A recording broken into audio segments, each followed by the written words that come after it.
Thank you everyone so much for being here today. Like I said, I know it's, folks are just starting off their day, so we're really excited to have you here. And this is going to be such a great training. We're really excited about it. And so you are here for part one of the custodial trauma training series. So working with clients who have experienced custodial trauma. And so today is part one, and then part two will happen next week. Next slide, please. So just some Zoom housekeeping things. Just, to refresh folks' memories, we have a live transcript function available. So if you would like to enable that, feel free to. We're going to be utilizing the chat box a lot for questions and comments throughout the training. But you're also welcome to raise your Zoom hand if you have a question during the training. And I'm sort of going to be looking at the chat and looking out for Zoom hands to call those out to our trainers today. And then if you have any tech issues, please feel free to direct message me on here. If you get kicked off the Zoom and you're having a hard time getting back on, please send an email to my email that's on the screen, carla@homebasecc.org, and I can sort of try to troubleshoot with you and help you get on. Next slide. So just to introduce you a little bit to some of the organizations and initiatives that we have here today. My name is Carla, and I'm from Homebase, and I'm joined by my colleagues Vanessa and Sarah from Homebase as well, and then Alex from the Enneagram Prison Project, and we'll be introducing them shortly and allow them to introduce themselves as well. But Homebase provides technical assistance to a lot of homelessness continuums of care across the country. And we work really closely with Santa Clara's Office of Supportive Housing to do a lot of different type of work. But one of the things that we do is we help to coordinate these trainings for homeless service providers, such as all of you. And so that's why we're here today. Within Homebase, we have the Criminal Legal System Initiative, which is a really cool initiative where we seek to sort of improve the outcomes for folks that are impacted by the criminal legal system and how that intersects with homelessness. And so I'm sure I did not do justice to what the team does, but just to kind of sum it up. And then Alex can, talk a little bit about this later on if you'd like. But Alex is from the Enneagram Prison Project, and so they work with folks using the Enneagram to really help folks inspire transformation through self-awareness and sort of exploring, people as they are. And this is with folks that are, currently involved or previously involved with the criminal legal system. Next slide, please. So this is the team that we have for you all today. I'm here strictly on a chat monitor kind of capacity, but we have some subject matter experts, Alex Senegal from the Enneagram Prison Project, like I said, Vanessa from our Homebase Criminal Legal System Initiative within Homebase, and then Sarah, who is you may see around because she works on the Homebase Santa Clara team and also is on the Criminal Legal System Initiative. Next slide. So just some ground rules. We are hoping that folks can be on camera and kind of come as you can today. Please keep yourself on mute while you're not speaking, and try to be present. I know some of the material is going to be a little bit heavy, but a lot of work went into this training, so we really appreciate your presence here. we, anything that folks share, be respectful, try to, preserve that confidentiality. We'll join on time, start on time, take breaks as you need them. Like I said, this is a sensitive topic area, so totally understand if you need to kind of walk away for a second and turn off your camera. We ask that folks listen, and yeah, those are some of our ground rules. And if folks have any other suggestions for some things that you think could help this be a safe space, please feel free to share those in the chat. Next slide. So to get folks warmed up also in the chat, please go ahead and share your name, your organization. You can share your pronouns as well if you'd like. And then on a scale of 1 to 10, how knowledgeable do you feel about the criminal legal system? So 10 is you're very highly knowledgeable, and 1, you feel like you don't have a lot of knowledge about the system, and all levels of knowledge are welcome here. I myself feel like I'm probably like a 2, and that I feel like I'm being generous. So we're going to learn a lot today. And so now I'm going to pass it, while folks are typing in the chat, I'm going to go ahead and pass it to my colleague, Vanessa, to get us started. Good morning, everybody. Thanks for putting your levels in the chat. We appreciate that. I am going to talk about the goals that we have for today.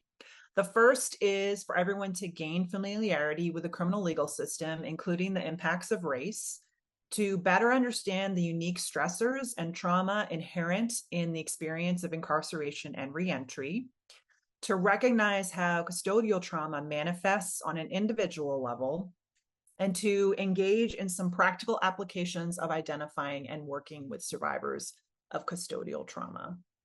So if we could have the next slide, and I believe we have a poll testing your local knowledge of the criminal legal system.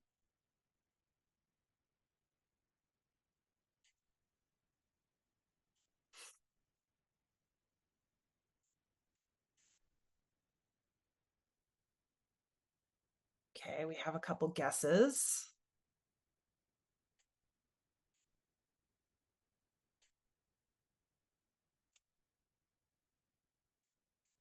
Okay, I see 78,000 is winning out. We'll give it another minute, or not a full minute, maybe like 15 seconds. Okay, we can probably close this one. Y'all were correct. The correct answer is 78,000. Okay, I think we have another one, huh, Carla? Okay. Test your knowledge number 2. What is the average length of stay in the Santa Clara County Jail? What do y'all think?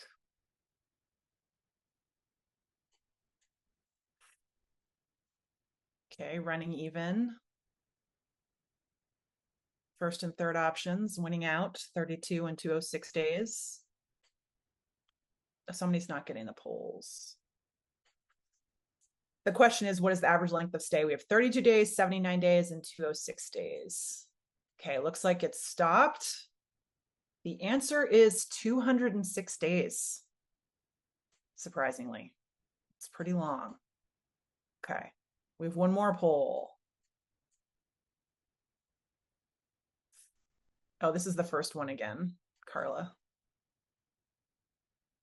Oh, no. Okay, sorry. No, this is correct. You're good. I'm sorry. How many people were on active probation supervision in Santa Clara County in July 2023? We have about 2,500, 4,600, and 5,200.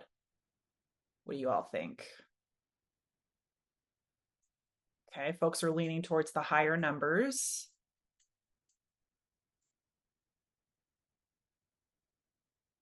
Looks like 4,600 starting to win out. Okay, which is correct. It's 4,651 people on probation supervision in Santa Clara in July 2023. And Vanessa, somebody asked in the chat, was 78,000 just in Santa Clara County jails?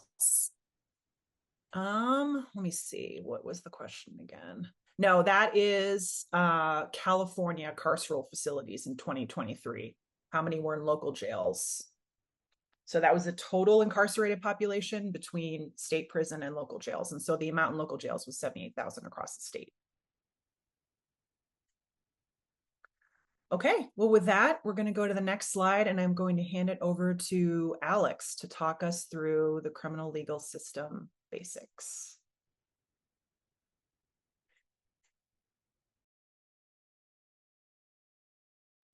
And Alex, I believe you are on mute. I am. There we go. Here we go. Good morning, everyone. So I want to just go over these basic terms. Many of you may have heard them already on the criminal legal system basic. Frequently used terms: custody, jail, prison, infractions, misdemeanors, felony, parole, probation, reentry, and revocation. When we talk about felonies are the most serious. All punishment options are available: execution, prison, probation, and fines. Least serious is a felony misdemeanor, which could be punished as a felony or misdemeanor, discretion upon the prosecutor or the judge. The less serious ones are the misdemeanors, which are jails and probations and fines. And the least serious are the infractions. Violations are generally for fines only type crimes.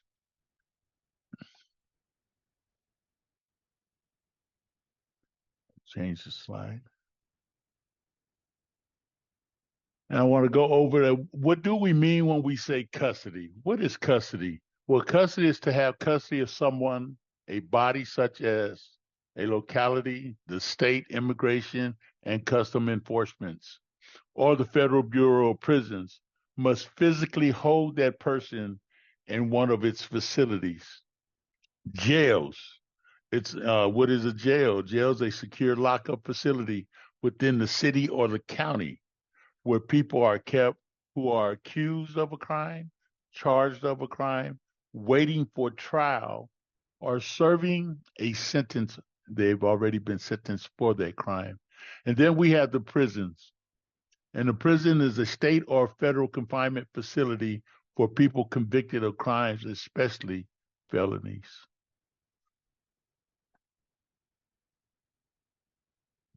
Then we have infractions. What is an infraction? Infraction is a violation of a rule or local ordinance, usually punishable by a fine rather than incarceration. And then you have misdemeanors, which is an offense usually punishable by a fine and or confinement in a place other than prison, such as a county jail. And when we have felonies, a felony is an offense usually punishable by imprisonment for more than 1 year. You can also be imprisoned at the county level for a felony for less than a year. And we have probation. What do we mean when we say probation? Probation is a criminal sentence served in the community in place of or following a jail sentence. And then we have the parole, which is a condition of release for a person coming back to the community after release from prison. They've done their time. Now they're on parole. Typically, people on both probation and parole must adhere to a set of rules known as conditions during their community supervision period. What do we mean when we say reentry? What is reentry? Well, to me, reentry is one of the most important parts of a person's success and not being reincarcerated. So reentry is the process of a person transitioning from incarceration setting back into the broader community. Then we have revocation of parole and probation, the official cancellation of someone's parole or probation, which means they did not adhere to the rules and conditions of their post incarceration.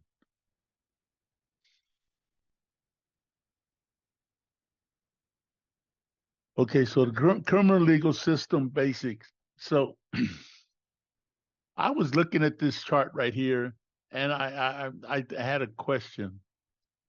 So this is the chart of the different areas of of being arrested. First, you have the pre-arrest, the arrest, the detention. You have court. You have sentencing. You have doing time, and you have reentry. And I thought about at which level of this do we think most of the trauma happens, or where does the trauma happen? Where is a person really affected? At the post arrest, detention, or maybe going to court, all the stress and not knowing, and then getting ready to be sentenced, or doing time, or maybe even the reentry. And my answer was at all levels. At all levels, trauma can start and really have a great impact. The impact of being arrested and the impact of being ready to be released. There, at any given time, the level of trauma is horrendous for any person. It's all different. Okay, thank you. Thank you, Alex. Mm-hmm. All right, I am just going to talk a little bit about race in the context of mass incarceration. And I will flag that in our next training, we'll talk a little bit more about other ethnicities and other special subpopulations, but we're just talking about race real briefly today. And so when we say the term mass incarceration, just in case anyone is unfamiliar with that, what it kind of means is that the US criminalizes and incarcerates more of its own people than any other country in the history of the world, and inflicts that enormous harm primarily on the most vulnerable among us, poor people of color. So that when we say mass, we mean that it's more like a system. It's not necessarily individually based. And again, today we're talking about individual custodial trauma. And in our part 2, we're going to talk a little bit more systemic oppression and what that means. But that mass incarceration is a term you may hear us throw around a little bit. And just some stats, which some of you may be very well familiar with, which are that formerly incarcerated community members are nearly 10 times more likely to experience homelessness than the general population. And in total, roughly 1.9 million people are incarcerated in the United States. 803,000 people are on parole, and 2.9 million people are on probation. And so this chart that I show you it's very tiny, you might want to enlarge it, but generally you can see there is this massive increase in incarceration, mass incarceration, when there wasn't a commensurate increase in crime. So we started incarcerating at a higher rate level compared to the amount of crime. And again, Black, Indigenous, other people of color, and LGBTQ plus individuals are disproportionately represented in both the homelessness system, which again, I'm sure you're all well aware of, and the criminal legal system. Black people are 38% of incarcerated people, but they're 12% of US residents. Next slide, please. And to that point, there have been some studies done that demonstrate that a large portion of crimes are actually committed at the same rate. So for example, African Americans and whites use drugs at similar rates, but the imprisonment rate of African American for drug charges is almost 6 times that of whites. Black motorists are less likely than white drivers to possess illegal items such as drugs or weapons, but they are stopped more often. After a traffic search, after a traffic stop, they're more likely to be searched. So you can see how parts of these systemic things start to work together to kind of catch more people in the net of mass incarceration. So again, 5% of illicit drug users are African American, yet African Americans represent 29% of those arrested and 33% of those incarcerated for drug offenses. And again, that chart that we saw in the previous slide, a lot of that uptick is for drug prosecutions and convictions. And then finally, African American defendants are 22% more likely to have convictions involving police misconduct that eventually result in incarceration. So we're not going deep into how that whole system from arrest, that chart that Alex showed today, but sort of at every point along that line, from arrest, district attorney decisions, to how juries rule, to how judges rule, it kind of increasingly becomes that people of color, poor people are more likely to be encapsulated and harsher punished, whereas the off-ramps for privileged folks and white folks are a lot sooner in that process. So that's kind of how we get to these numbers. Next slide, please. So this is some information particularly about Santa Clara. Before I say anything about it, I'm going to ask you all, what do you think? What do you think about these two pie charts? What's striking? Is this sort of what you expected? Was anything surprising to you? Why or why not? You're welcome to come off mute or put it in the chat. I'll give you all a second to take a look.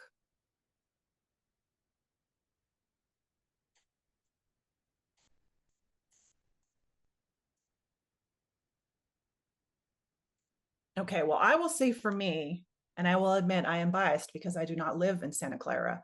I was very surprised about the of the arrest rate for Hispanic folks. That to me, I was not expecting it to be that disparate. I was expecting there to be a disparate rate for Black folks. So I don't know. I learned something in putting this presentation together. Maybe all food for thought for us to think about for the systemic presentation we're doing next week. Yeah, And Alex, this is just in Santa Clara County, though, correct? correct. Yep. And maybe far as with Blacks because of the population, where they say it's only 33% Blacks, African American in Santa Clara County. Mm-hmm. But to have 11.5% of them incarcerated is still a large number. I agree. Oh, sad comments in the chat that people are not surprised. Well, knowledge is power, right? At least it's a start. All right, next slide, please. I believe we have a poll, and I'm going to hand it over to Sarah.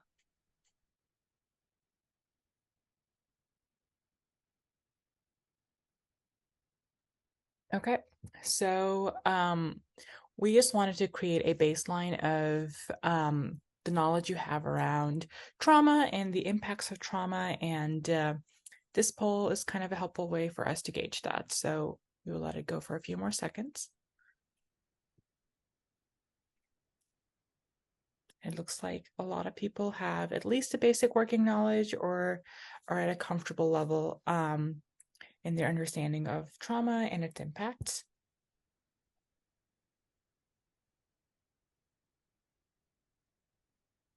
A few more seconds, and we'll close it up.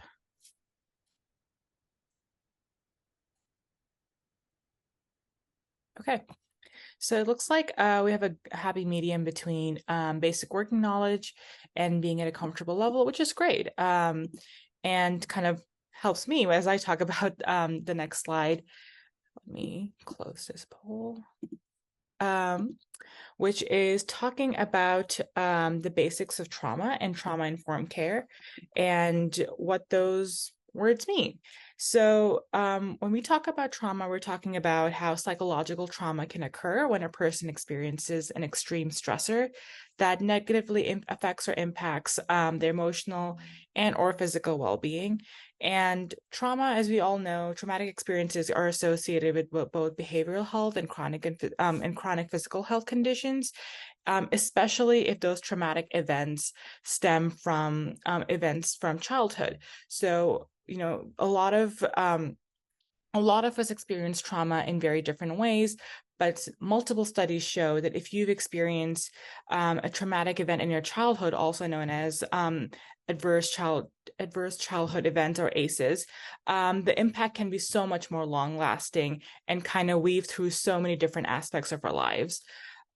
Responses to trauma are very personal, and they really depend from person to person. They depend on the presence of a support system. They depend on, you know, if a person has experienced trauma before or not. They depend on a person's own ability to be resilient. And they also depend on, you know, the kind of support systems that the person surrounds themselves with and the kind of support that is offered to them. So when we talk about trauma responses, we're talking about one of four ways of responding to trauma, which is either fight, flight, freeze, or fawn, and a lot of efforts. And the fight is essentially a form of self-protection, right? So it's self-protection through conflict. It can present as crying or anger or rage. Physically speaking, it could be just, someone balling their hands into fists. It could be a raised voice. It could be a desire to lash out. So all of these kind of speak to a fight response. And flight is the opposite of that. It is self-protection through escape. It presents itself as anxiety. It can present itself as shallow breathing if you're talking about physical symptoms, restlessness, being fidgety or anxious, or feeling trapped, and just having this feeling of wanting to run away or escape the situation that's provoking this really strong flight response. And then freeze is self-protection through essentially disassociation from the conflict, right? So it can present itself through your body becoming really rigid or immobilized. It could be this feeling of numbness mentally. It could also be, feeling the same feeling physically, and you're holding yourself really tight. You're not breathing really well. You're having a decreased heart rate, feeling this really heavy sense of dread. And then finally, the fawn trauma response is self-protection through placation. So it can present as, we see this in behaviors such as over-apologizing, in difficulty in saying no, excessively being available or flattering somebody else, or neglecting your own needs. So all of these kind of inform behaviors and inform impacts of the way that trauma can last on a person. And we know that, kind of switching gears, that trauma is a huge contributing factor to homelessness, because becoming homeless is traumatic, and being homeless in itself is very traumatic. And not knowing where you're going to sleep, not knowing having no control over your own sense of safety. That is something that kind of constantly keeps the trauma to compound. And so when we talk about all of these different things, when we talk about the way it can present physically, the way it can present itself in its behaviors, we know that when people engage with service providers and people engage with resources, trauma definitely shows up there. And to that end, trauma-informed care is very important, because trauma-informed care is an approach in where we are engaging people with histories of trauma, and we recognize that presence of trauma, we recognize the symptoms of that trauma, and we acknowledge that trauma plays a really big and important role in their lives, and we're able to meet people where they're at. So that is my little summary of a very complex topic. We highly encourage people to take the bridge module if they haven't already, coming into this training, because that kind of delves a little deeper into the concepts that I talked about right now. And I will move on to the next slide, where we have a Jamboard. So I will share that too. 1 second.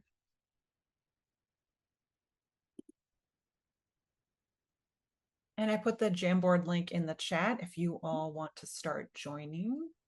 Thanks, Vanessa.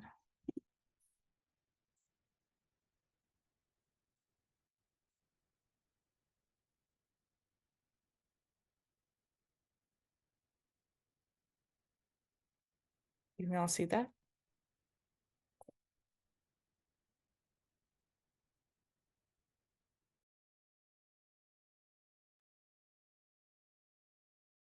Okay, Sarah, you want me to walk through? I can walk through real quick. The first question, or you were going to do a demonstration of Jamboard in case folks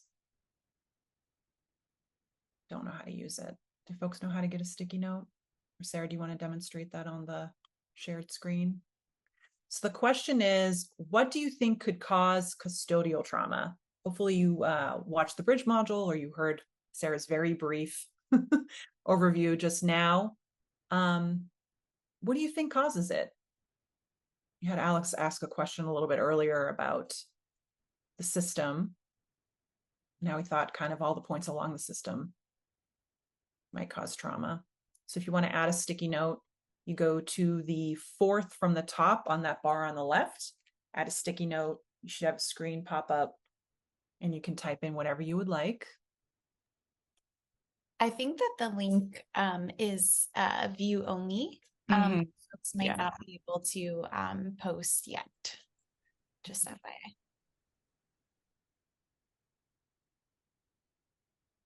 Try again now, folks. That was a Jamboard fail. That one's on me. There we go. See y'all in there. Okay. Okay. So, yeah, the sticky is right here. And you can save it like that. Hello. So what do y'all think could cause custodial trauma? Maybe as opposed to the trauma that you see every day in your work from experiencing homelessness, like Sarah mentioned. Yep, treatment from guards and officers.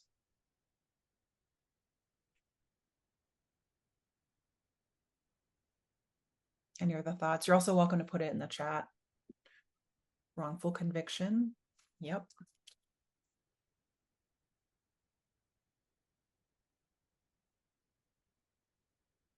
Uncertainty about what will happen. Absolutely. Trauma that was developed while in the care of custody of someone or someplace. Yep. Again, not knowing what is going to happen, how you're going to prepare, being away from family. Absolutely. Witnessing violence and not having a safe place. Absolutely. We're going to talk about that a little bit today. Children taken away, family. Right on point. Strange surroundings. Safety's coming up a lot. Politics of prison. We have some folks here who are familiar with this. Uncertainty again. These are great. Okay, if you all will click to the top of your Jamboard and go to the second Jamboard, we have a couple other questions for you, and you can answer these all at the same time. Love to see what y'all think. So how might trauma from the criminal legal system be different from other types of trauma, first of all? And then while you're thinking about that, how might it be the same as other types of trauma? What are y'all's thoughts?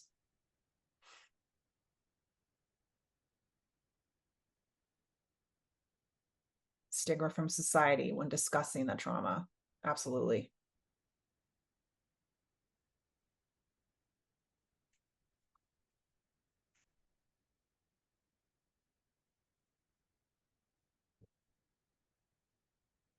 Any other thoughts? Power dynamics. Yep. Inability to be heard. The legal system is absolutely confusing. It adds another layer. Yep. Another comment about the legal system, how it's supposed to be protecting folks. Yep. Similar physical, emotional response. Sarah talked a little bit about that. The flight, fight, freeze. You know, I'm tripping it up too, but absolutely similar responses. Someone mentioned in the chat the lack of access to trusted support. Mm-hmm. Yep. I know I was reviewing videos for today and for next week. And I'm sure y'all are familiar with prison phone calls and the prison phone call industry and how much money they make. Yeah, it's really too bad. It really gets in the way of folks being able to stay connected with their families.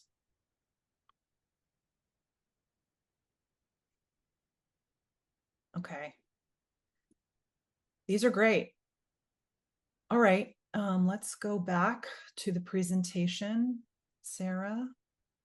And we are going to start the next section with a quick video for you all that says a lot more than we could say in a presentation.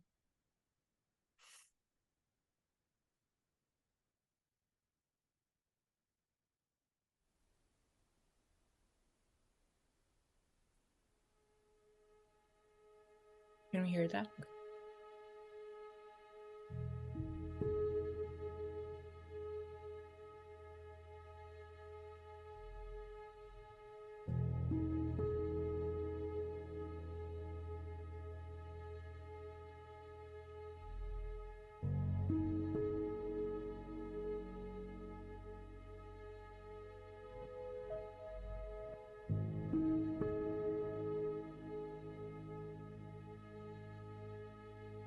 It's time now, everyone.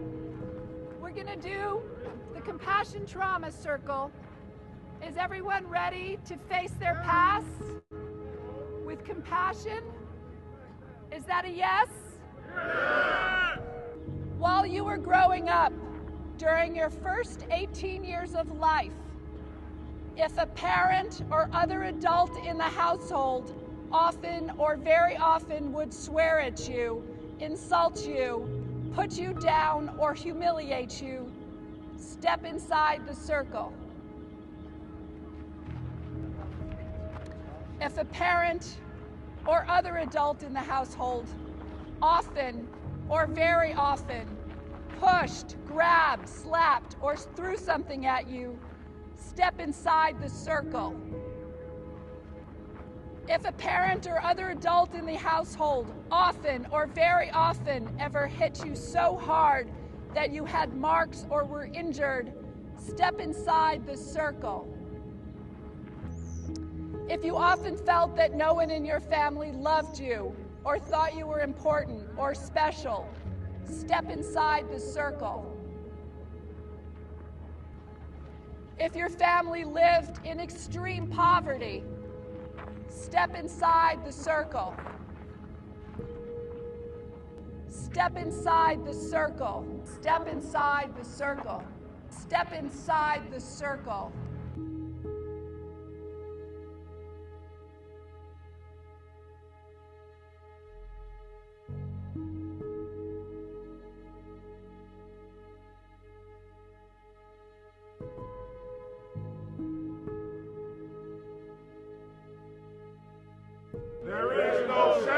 There is no shame. There is no shame.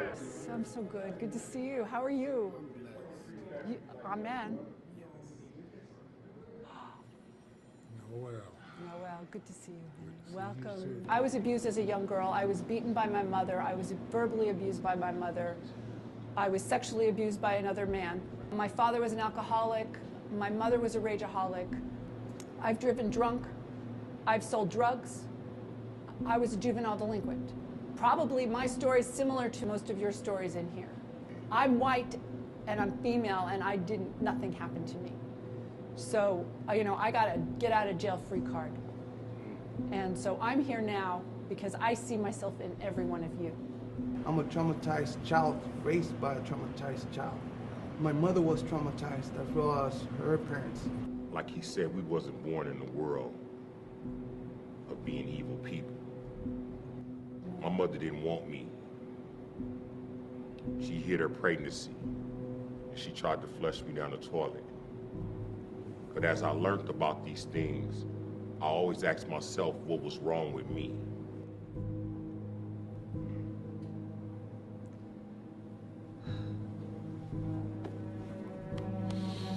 When I come to the circle and I see everybody else and she's reading off the questions and people stepping in further, and I look at my childhood and I'm like, a lot of these people in this yard are just like me. There was one step I should have taken that I didn't take, and I saw some of my brothers and my friends take that step, and I felt like such a coward. I wasn't brave enough to be there with them when they took that step. And every round after that, I took the most difficult step. Our traumas kept us separated. We were all on the circumference, all standing apart. But once we began to acknowledge our traumas publicly, it brought us all closer together. In prison, you're not supposed to show your weaknesses in prison, though. But to want to do that, to walk in that circle like that, and to take each step forward was a reminder to ourselves that we still have a humanity and we worthy to be loved, though. Most people on the outside don't understand that we want to change so we can re-enter society better than what we left it. And I think one of the things that when you was yelling that no shame and you had us yelling it out, it was freeing us too. And it was a point to where when I was looking at that and we was all looking at it in a circle, you can hear that echo, no shame. And that was very powerful, especially coming from a little lady like you. I'm 76 years old. I done seen a lot. I don't like talking. I like to meet people that understand what's happening without words, and you one of them. Today has been one of the best days I had in my whole entire life since I've been out to be 40 years.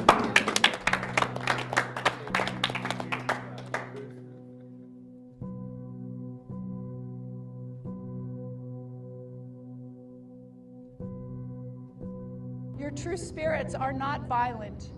Your true spirits are magnificent. Hi, my name is Fritzy Horse. Thanks. That was a lot. Everybody doing okay? Nope. Yeah, Alex. You want to share anything? You want to take a minute?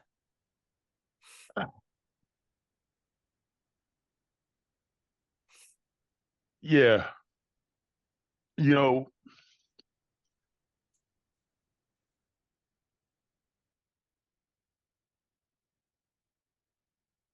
I've been free from incarceration 8 years. And that video right there hit me like I was still on the yard.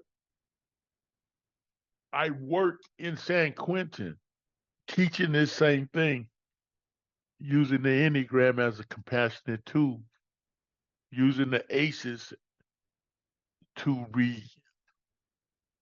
get individuals to see that there's nothing wrong with them. It's what happened to them. But for me, trauma lives inside of our bodies. And I don't have no switch outside of me to say when it's going to hit me and how it's going to hit me. The best thing I ever did was to learn that what happened to me wasn't my fault. I was an alcoholic at 5 years old, full-blown alcoholic. I have over 26 years of incarceration. I came off of a life sentence in 2004, stayed out for almost 10 years, did really well in the community, and then caught another case and went back.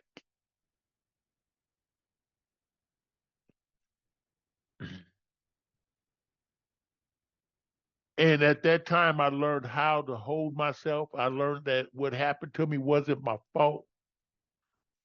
And I also learned the best thing is who I am. But trauma is so powerful. We don't have a say-so when it's going to hit you. A simple clip like this can just set somebody off the deep end. You know, to sit here and be able to identify and relate and connect with the emotions of each and every one of them men, because that was me. And I think one of the things that give me the most is how intelligent those individuals are in there, how powerful they are, how much value and self-worth they have,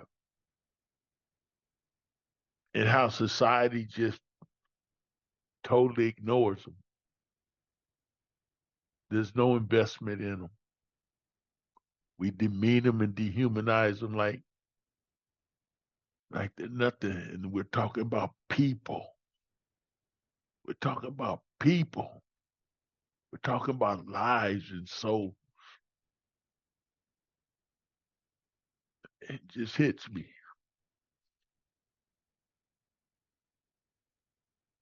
Yeah, thank you, Alex. Well, you're getting lots of love in the chat and hands clapping and appreciation for you sharing that. Yeah, thank you. Thank you for that. You're amazing. You have amazing testimony. Everyone's very grateful. All right. Sarah, will you put us back up on the PowerPoint and show the next slide? Does anyone else want to share? Folks like the video. Sounds like they've heard of the Compassion Project before. That's great. They're a good organization. All right. We are gonna talk a little bit about these stressors. I'll give you a quick cap on this slide, and then if Alex is ready, I'm going to ask him some questions about his experience, both personally and in the excellent work that he has done in the reentry field with many other folks that he's talked with. So when we had our Jamboard before, folks were definitely bringing up their own ideas about what might be some unique carceral stressors. I know y'all work with formerly incarcerated folks and people affected by the criminal legal system. So some of the major ones in preparing for this presentation that we talked about that we wanted to share with you today was this concept of lost time, particularly for folks who spend a lot of time in custody. Again, we'll talk a little bit more in part 2 about the differences of experience for women and men. The issues of family that y'all brought up, they often come up a lot for women with children. And that can do with the length of the lost time issue as well. There's a loss of autonomy. Folks definitely flag that on the Jamboard, that you basically can't make decisions. Guards are making decisions for you. They have that power and control over you in kind of a unique way when you're in a carceral facility. Somebody also flagged witnessing and experiencing violence. Absolutely. That's definitely in a carceral setting. Threats to safety kind of induce this hypervigilance. Experiencing homelessness can cause hypervigilance as well, but there's kind of an additional layer for folks that have been in a carceral setting. Family friction, loss, and reunification. Again, we talked about that a little bit. Fear around the cycle of incarceration. Alex shared that actually in his personal message. And again, we'll talk about revocations a little bit next time. We went through the definitions, what a parole revocation is, but about half of prison admissions are actually parole revocations. They're not new, what we call new admissions to prison. Half of the people going into prisons are in because they violated what's called a term or condition. Alex mentioned that in the definitions. And it can be as simple as a curfew. It can be as simple as not showing up to an appointment. Of course, there's not passing a urine test and those type of things. And then physical impacts from food, lack of healthcare, and of course, solitary confinement. So Alex, I'm going to ask you, if you're ready, some of these questions. The first being, how have you seen, or how have you seen hypervigilance or other stressors show up in the clients that you serve? I'm not going to even use the clients, but just the other day was back in San Quentin. I'm free. And so me and my partner, who also did time in San Quentin, we were all in a big old room, and we were both racing towards the corner to stand in the corner in this crowd of people so nobody would be behind us and look back. And this also happens with individuals who I meet for the first time in the reentry. You know, the hypervigilance is housing, and they do not want to go into no type of shared housing. They're really adamant about it. Many of them would rather be homeless, living in a tent, than to go live in the shared housing. Why? Because of some type of experience they had. And why it doesn't make sense to me, the provider, except for it does make sense because I understand, but at one time it didn't. You know, and then you get adamant about housing them when they don't want to be housed in a shared housing environment. So that's one of the areas I find that's really, really one of the biggest ones where they're really hypervigilant about. And also simple appointments, a job search, any type of appointments, for the fear of rejection. Just the total fear of rejection, being let down, being told no. You know, it's a lot of hypervigilance around that also. Yeah, thank you for that. So would you say that people experience these stressors, any of these stressors, the same, or do people, formerly incarcerated people, experience them differently?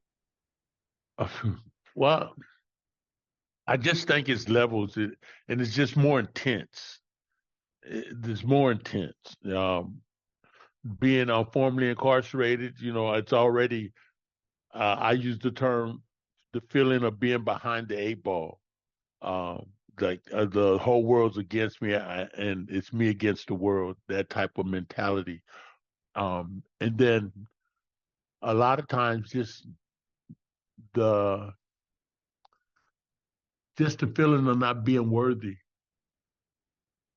Just the whole not being worthy, the guilt and shame. Just because I'm not incarcerated doesn't mean I don't carry the guilt and shame. And that's one of the biggest thing that hinders individuals coming out of incarceration. Yeah, definitely. Can you share a little bit with us about what is meant by lost time? I know you shared that term with us initially. What do you mean by that? Lost time, you know,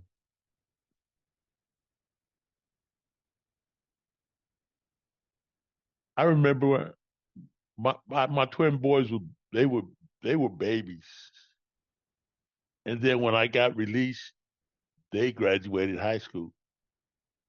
I could never get that back. I could never get that back.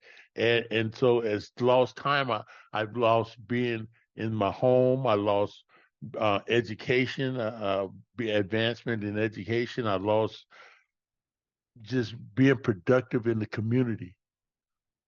Lost time. Lost time is even not knowing who you are.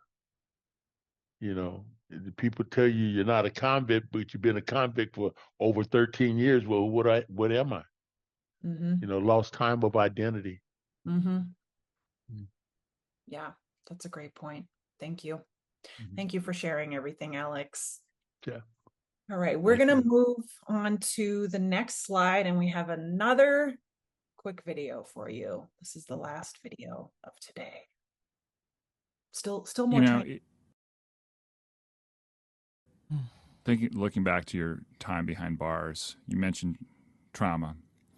What did the statistics are really depressing in terms of mental health prevalence for prisoners. What did you see there in terms of mental health with other inmates? I mean, you literally see individuals, right, walking around, talking to themselves, someone is dealing with trauma because they don't take baths and they talking to themselves, and no one is trying to reach this individual. You have staff that's right there within the institution, and you got lives that are dying and walking around that one day they might walk outside these prison walls, and no one is helping these individuals while they're in there. You got inmates, I don't say inmates, but you got human beings that are walking around there that are suffering from trauma, that are trying to kill themselves, that are taking drugs to escape where they're at the moment. And it's so heartening for people such as myself, who I thought didn't have or wasn't suffering from anything, because, okay, I am taking a bath or a shower every day. I'm not talking to myself every day. I'm not using drugs while I'm incarcerated. I'm not trying to drink hooch while I'm incarcerated. So I'm thinking that I'm sane, but I'm only thinking that because of what I'm seeing around me every day, but not knowing that the human mind was not built for you to sit in a bathroom. Was what I call those cells, or a bathroom. The human mind wasn't built for you not to know when there is light outside. The human mind wasn't built for you not to be able to see your reflection by looking at yourself in the mirror. Because when you incarcerated, sometimes if you go to solitary confinement, they don't even have a mirror in there. They don't even have a window in there. So you don't even know who you are anymore. So you have to deal with all this compounded on the fact that they just gave me 600 months. Or my best friend that went to trial with me got a life sentence. Or my daughter is crying out to me, Daddy, when you coming home? Can you come home now? And I can't. Trauma from incarceration and the justice system, no one is talking about it. And we're actually now in a position where people are being released. But released to what? So when they come home, we're looking at them like they're animals, but they've been caged like animals.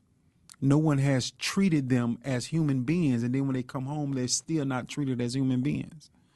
And we have to, I think, as a society, acknowledge that, I mean, what you're describing, there's science to support that the human brain is going to be changed from that experience in really dramatic, traumatic ways. And, you know, prisoners, human beings are going to leave prison at some point, and then we have to deal with that as a society. All right. Thank you, Sarah. Okay. So that kind of recaps some of the things that we're talking about. Sarah, we're going to go back to the Jamboard. If you folks want to go into the Jamboard, we're going to ask you a couple other questions. So if you go to frame 3, there's a couple questions for you. So in your work with people experiencing homelessness, and particularly formerly incarcerated people, have you seen some of the stressors that we've talked about? You can either put a sticky note or a yes, or if you have a specific example you want to share on that top part of frame 3. And then, you know, we didn't list all of the unique carceral stressors. So we're curious if you all have additional stressors from yourself, possibly, you know, there's a lot of people incarcerated in this country. You may have people in your family. Some of you may be very, very intimately knowledgeable about this experience. Or you can put in the chat, or you're welcome to come off mute if you've seen some of these stressors we've talked about today in your work, and if you've seen any other stressors that you'd like to share.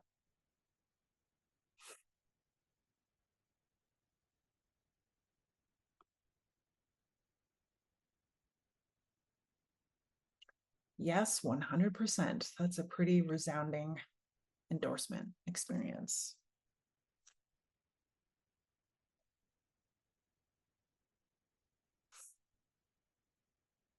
Anyone have any additional stressors they can think of that they've seen come up in their work?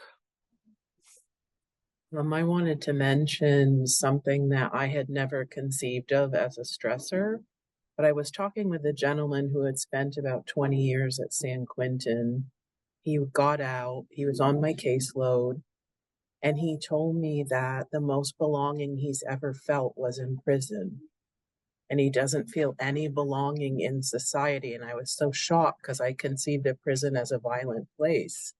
But that was stressing him out, that he felt like he didn't belong anywhere. Yeah, that's really interesting. Yeah, I mean, it can be, you know, we talked a little bit about it can be a very different experience for different people. There's definitely statistics that show certain things that happen repeatedly, like witnessing violence and lost time and that type of thing. But that sounds like a very real experience. It's kind of why, you know, we're providing you with this training, but obviously people are all individuals. Thank you for sharing that. Okay. Sarah, if we could go back to the slide deck, that would be great.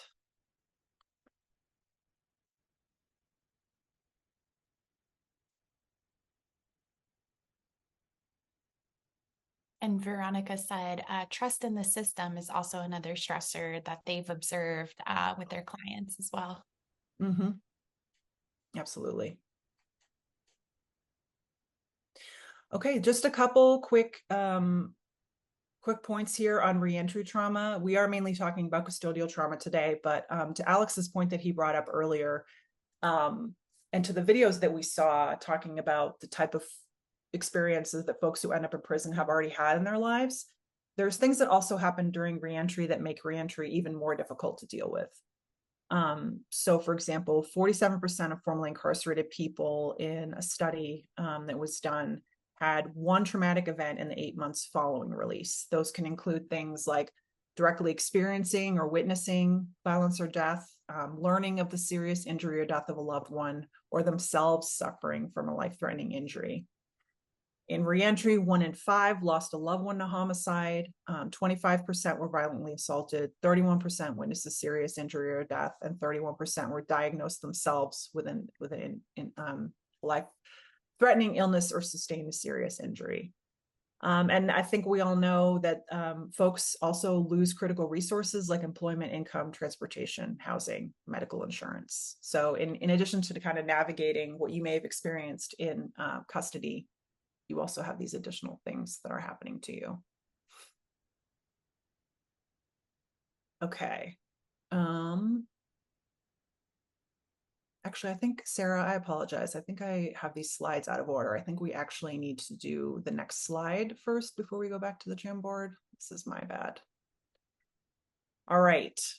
So, okay. Thank you. Sorry, let me pull that up again.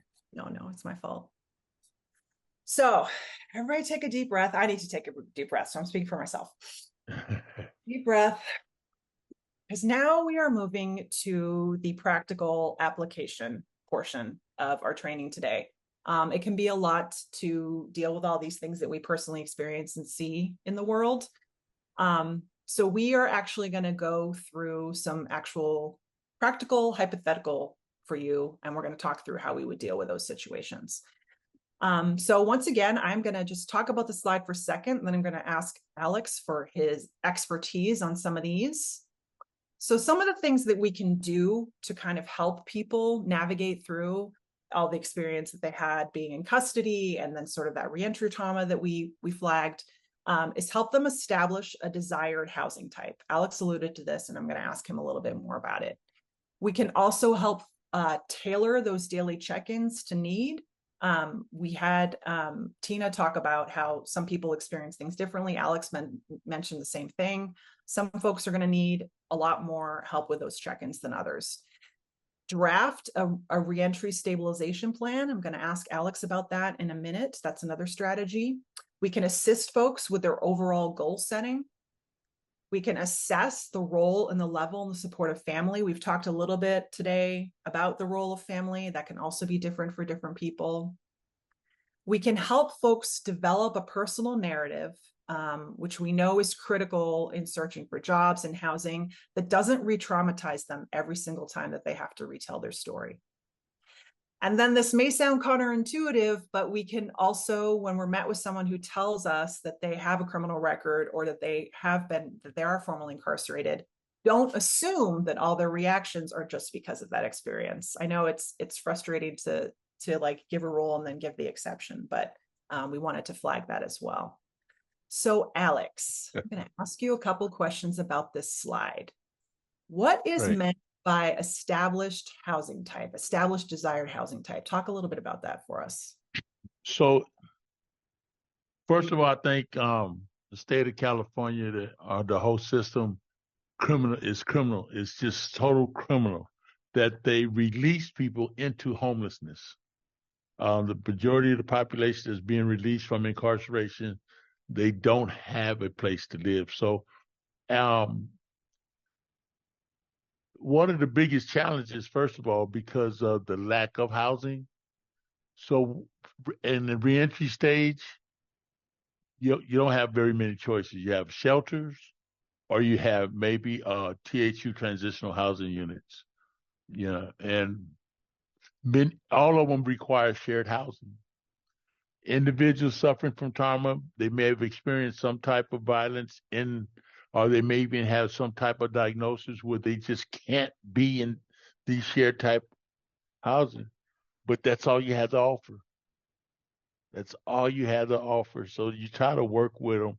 And then for me, I just really hear what they say and do the most I can to support them to try to go into that housing that you have, which are shared housing. And then I also try to develop a relationship with the THUs that are pretty good, where they don't have like 5 people in the room. Maybe just, we just have 2 people, which is a lot more sustainable than able to handle. Yeah, definitely. Okay, so now tell us, what is a reentry stabilization plan?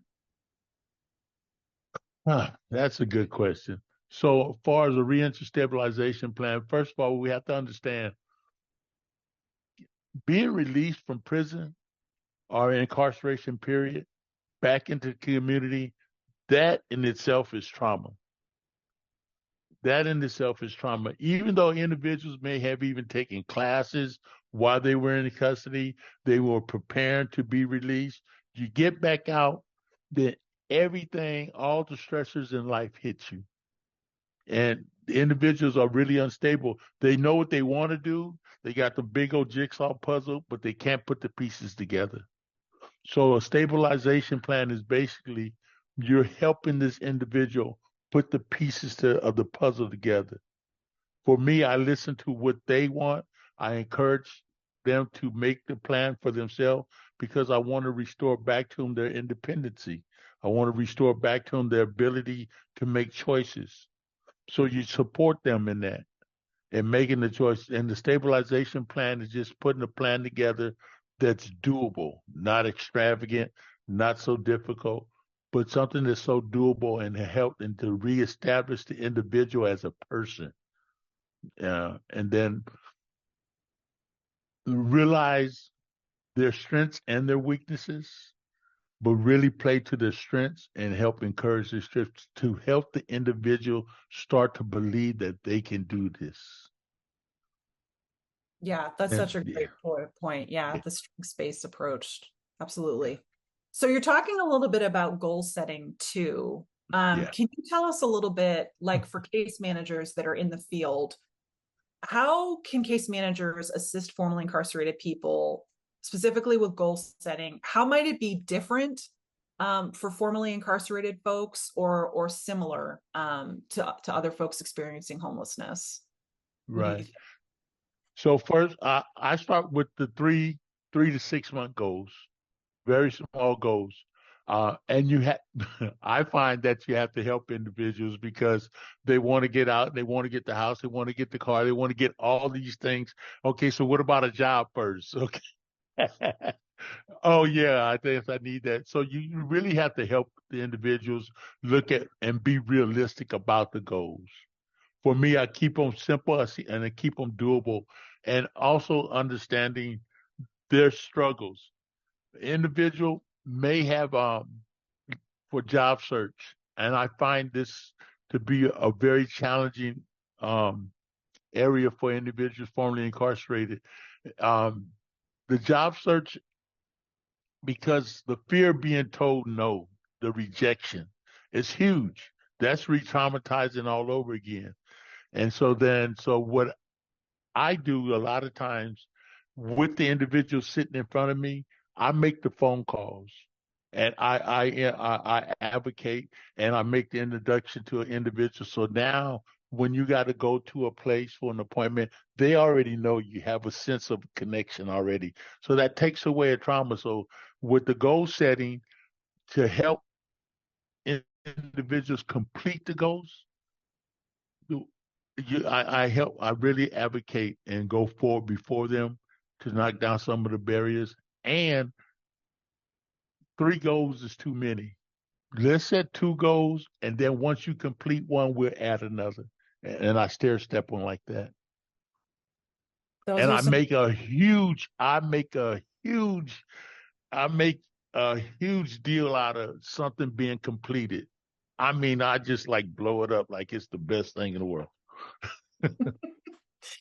Those are some great strategies. Thank you so much for those. All right, we have one more we want to talk about on this slide, and that has to do with family reunification. So Alex, what are some practical strategies for case managers to understand when it comes to this concept of family reunification? And maybe you can talk a little bit about what we mean when we say that.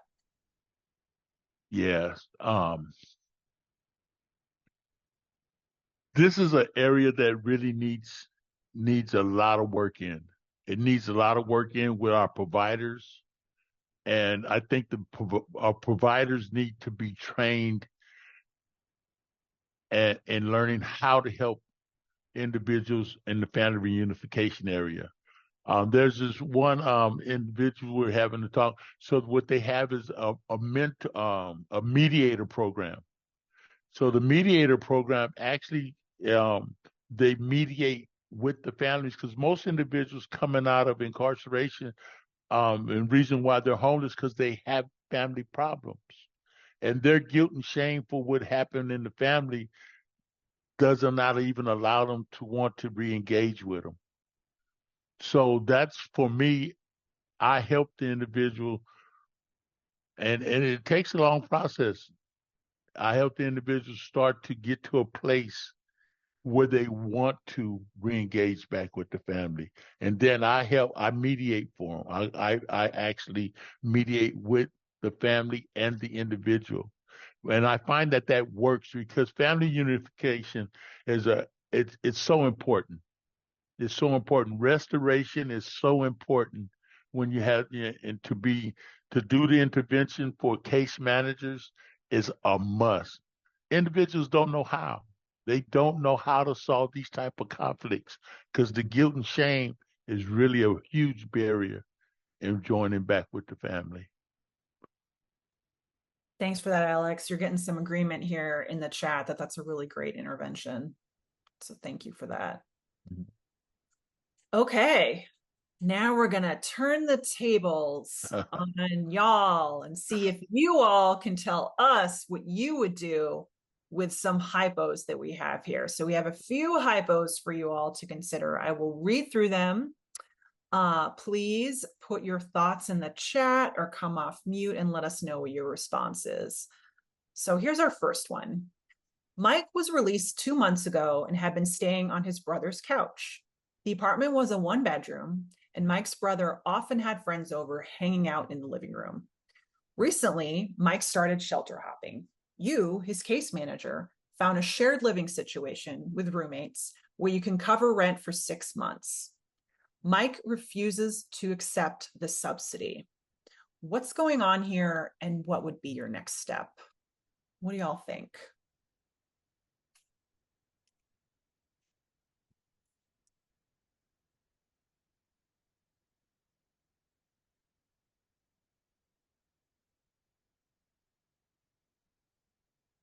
Talked a little bit about the shared housing situation before. I would think that Mike doesn't trust these people. He doesn't know them. Mm-hmm. Yeah, sounds about right. Yep. What do y'all think you'd do as a next step? Alex, what do you think? Well, I will have a good conversation with Mike and get him to see because you're doing the shelter hopping, who you don't know. You don't know these people in shelters. And yes, you may not know the people also in the shared housing in the THU. And I would also get him to share with me what is the fear, what is the roadblock that he has, why he doesn't want to go. And I would really get him to start looking at what's going to help him. How is shelter hopping helping him, and how might living and being more stable in the THU would help him to reach the goals that he's looking for. Yeah, that's great. Yeah, thank you. Yeah, we're getting some similar responses, noting that Mike had no privacy, help him work through that shame and fear, help him acknowledge the trauma, and help him with some other resources. Mm-hmm. Yeah, and someone noted that based on the experience, the shelter facilities might even be more of a trigger. Yeah. So that's some great points. All right, great. Let's go to hypo number 2, Sarah, please. Really quick, I'm sorry. Yeah, no, absolutely. So one of the things that I have experienced, not only myself, but in some of the clients that I work with today, is the lack of confidence and fear of responsibility. And so a lot of times when you are incarcerated, you become institutionalized. Things are handed to you. And prior to that, depending on like their living situation or, the life that they led before, when you transition back into society, a lot of times, reentry programs in society is like, okay, get the job, get this, get that. And ultimately you want all of those things, but it is extremely disheartening. And Alex touched on the fact that, you know, it's hard for individuals to get jobs out of fear of rejection. They're tired of being told that they're not good enough or feeling that they're not good enough. And so I think a lot of it also stems from being institutionalized, the fear of rejection, the fear of responsibility, and also the lack of courage, which is why support systems and individuals like Alex, who has also helped me in my journey, is so important. Thank you. Thank you for sharing that. Okay, let's go to hypo number 2, please. All right, so despite the odds, Wayne got sober during incarceration and wants to stay that way. You have found him a spot that will be 100% covered by subsidies at a sober living facility. The facility has a daily 7 p.m. curfew, permits visitors only twice a week, doesn't have locks on the bedrooms, and has surveillance cameras in all the halls and common rooms. Most local facilities are the same. Wayne doesn't want to take the spot. What do you discuss with Wayne as his options?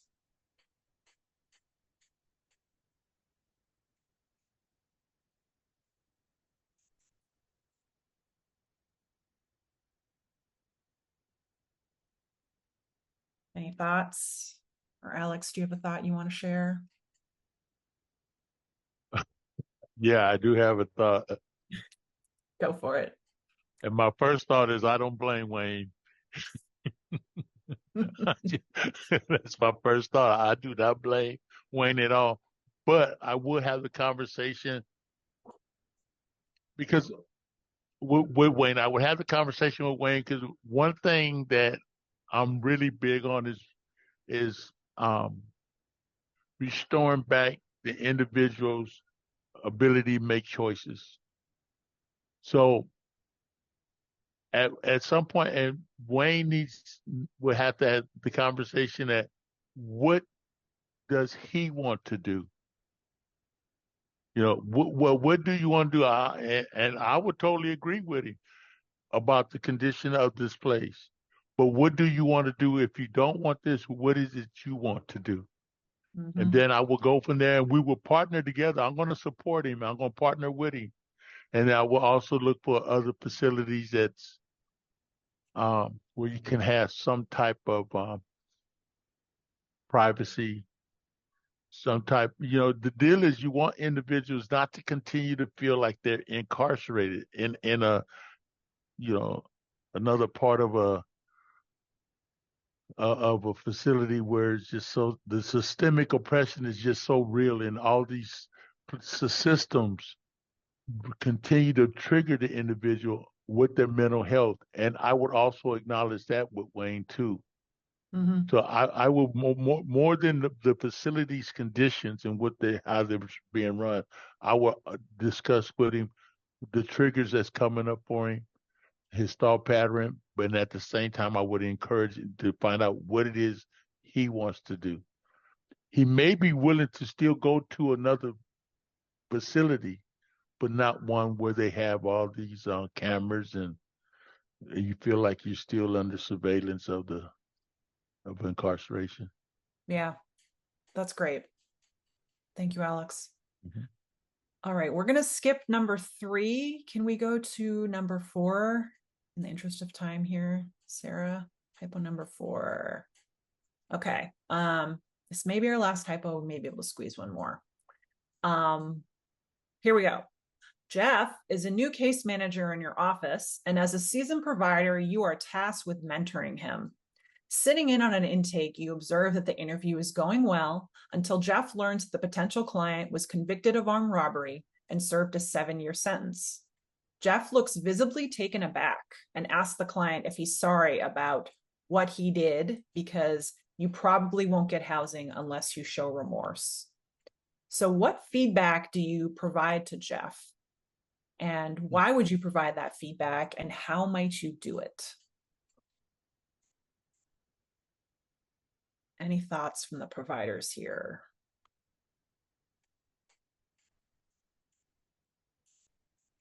I just feel like, you know, as a mentor to Jeff, he needs to understand his own relationship to shame in this response with this gentleman, because he's not coming from a strengths-based perspective.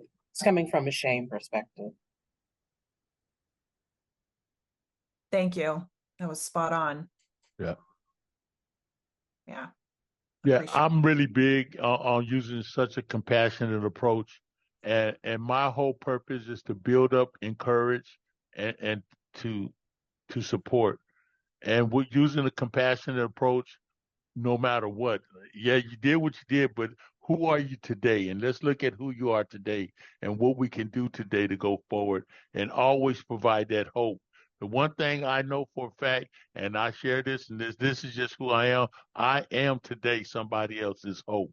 So by knowing that, that's exactly what I give. And I would encourage Jeff to look at things from a strength-based approach, a compassionate approach, and want to build up and encourage, not to put down. Perfect. Thank you, Alex. Mm-hmm. Okay. All right. We are going to skip to our conclusion. Sarah, if you could bring us to the conclusion slide in the interest of time, because we wanted to leave time for Q&A for you all. So if you have questions, please put them in the chat or come off mute. And while you are doing that, I'm going to share with you a couple things, which is there is a part 2 to this workshop. So next week on the 26th, we are going to immediately be going into some homework, which I'm going to talk to you about in a moment. We're going to workshop these applied strategies that we talked about today. We'll talk about systemic oppression and special populations, like I mentioned, and their carceral experiences, more strategies and solutions, and we're going to have some additional experts joining us, in addition to our expert Alex, to do a panel for you all, where we hope you will ask lots of questions to some other folks, some other seasoned providers. So the homework is going to be, and you do not have to write anything down, you just have to think in your head, to try one of these strategies that we've talked about today. Try it with a client, try a new strategy. Alternatively, you can reflect back on some experiences you may have had in the past and consider what you might have done differently.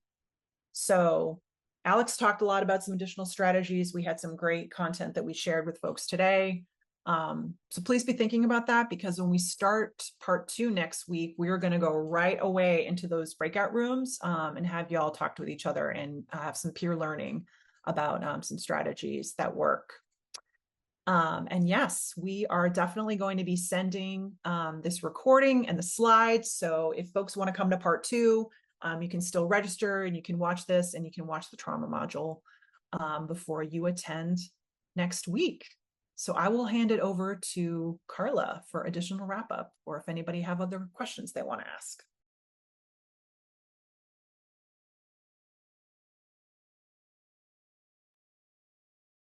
Do folks have any questions?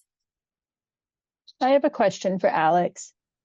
Just because you mentioned you were in San Quentin, did the Compassion Prison Project come there? I've always been curious, and I've never had anyone to ask. Okay, so I work with the Enneagram Prison Project. Okay. And we use a compassionate approach, using the Enneagram as a tool to help individuals discover why we do what we do. And, and the reason we use the compassionate approach is because I'm really good at telling you what's wrong with me. And I can run that tape so long that you can't even follow it. But when it comes to telling you what's good about me, today I can do it.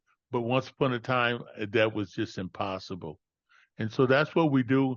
And at this point, and I have to say this, we have this year alone, 5 individuals went to the board and found more individuals went to the board, but 5 of the individuals have been found suitable for to be released. And the reason being is because they were able, using the ACEs, using the Enneagram, they were able to articulate to the parole board what was going on with their lives at the time of the crime and who they are today. And so the compassion project is it overlaps with what we do also. It sounds like it. Wonderful. Thank you for sharing that. And the matter of fact, the founder of the Enneagram Prison Project will be on the panel next week. So we did have a question in the chat. Somebody asked, for maybe some more concrete strategies, sharing more on concrete strategies about how to support a client as they, seek to connect with their family that maybe they've been estranged from, when the family and client are kind of hesitant to reconnect. Alex, you have any thoughts on that? Yeah. I mentioned earlier about, interacting with the family on behalf, just being a mediator. And I think that's very important because being separated from your family is trauma. Mm-hmm. And a lot of the individuals in themselves, they just don't have the words. So I would definitely work with the individuals before they meet with family members or to talk about whatever the issue is with the family member. I would meet with them and help them find the words and what they want to say. And I will also mediate with the family as well. I mean, I just think that's one of the biggest keys is to really mediate and be involved. This is a hands-on, which most case managers don't like to do. Yeah. Yeah.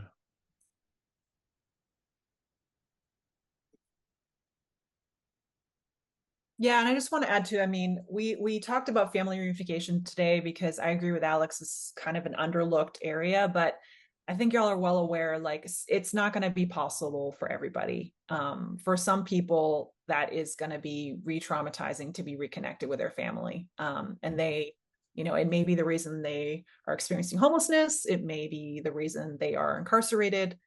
So again, it's worth a try, right? But it's going to be a different outcome for everybody. Right. Family's not always the answer, but it can be an answer. Yeah, I appreciate that. I work in family reunification in the context of dependency of people who have children who are, going into foster care or going to live with relatives. And I was going to ask a very similar question, but wondering if there is any kind of formal mediation program that people can be referred to, because particularly in trying to sort of reunite with their children, if the children are with the relatives, it's a very crucial relationship that we would love to be able to work on. Yeah, I'll look for next week. Full disclosure, I'm in Louisiana. I work from home. But we have with our prisons here, there's actually a separate nonprofit that does family mediation and reunification for people coming back from incarceration. And I don't know if there's something like that in California, but I will definitely take a look. We were going to talk a little bit more about resources on our next one. So I'll add that to it and see if I can find anything out. Thank you for the question.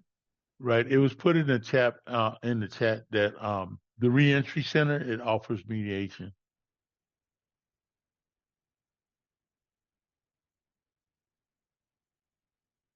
Which I do also know the reentry faith-based also encourage and work with family reunification. So, and this is just an area where I really work with the individuals first, because that get them to see what they can do, how they can, what it is they can change, especially when they're blaming.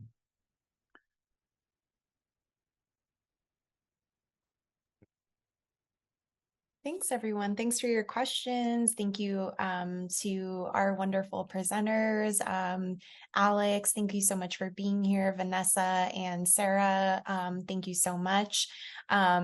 They are very fancy and have a QR code, which is awesome. So if you're interested in the criminal legal system initiative at Homebase and sort of some of the work and resources that we put together, please sign up for the newsletter. I also popped in the chat a link to a feedback survey. If you've been to our trainings, CoC trainings before, you know that we always have these feedback surveys, and we really do look at all of your feedback. So the more detailed and the more, you can share with us your honest feedback. We really, really appreciate it. And we can even make changes, to part 2, depending on what folks are feeling. So please do that. And, like I said earlier, the recording and the slides are going to be shared with you all as part of the follow-up.